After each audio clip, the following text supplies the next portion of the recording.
G'day everybody, Matt here, and today I've got a Ubiquiti UniFi Dream Machine Pro for us to unbox and have a look at. So the box itself,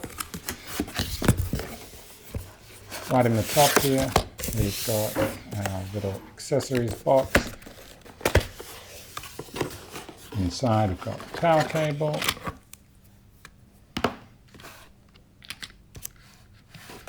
rack mounting points, and all of our screws and feet for, well, rack mount or using it on a bench.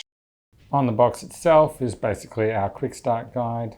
It's a really nice way of doing it without adding extra paper. So just make sure if you need that guide that, well, don't chuck the box too quickly.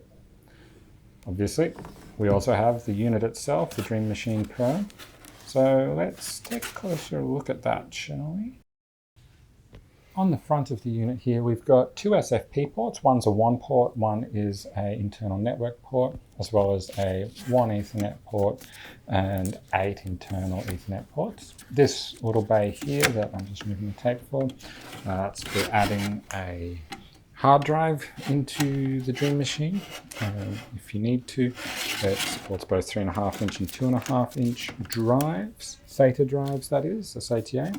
On the left side we've got our display panel, and on both sides of the unit we do have those mounting points for rack mounting. On the back we've got power. So that's it. That's everything that comes in the box with the Ubiquiti UniFi Dream Machine Pro. I hope you found this video helpful. Be sure to like it and subscribe to my channel for more like this from me.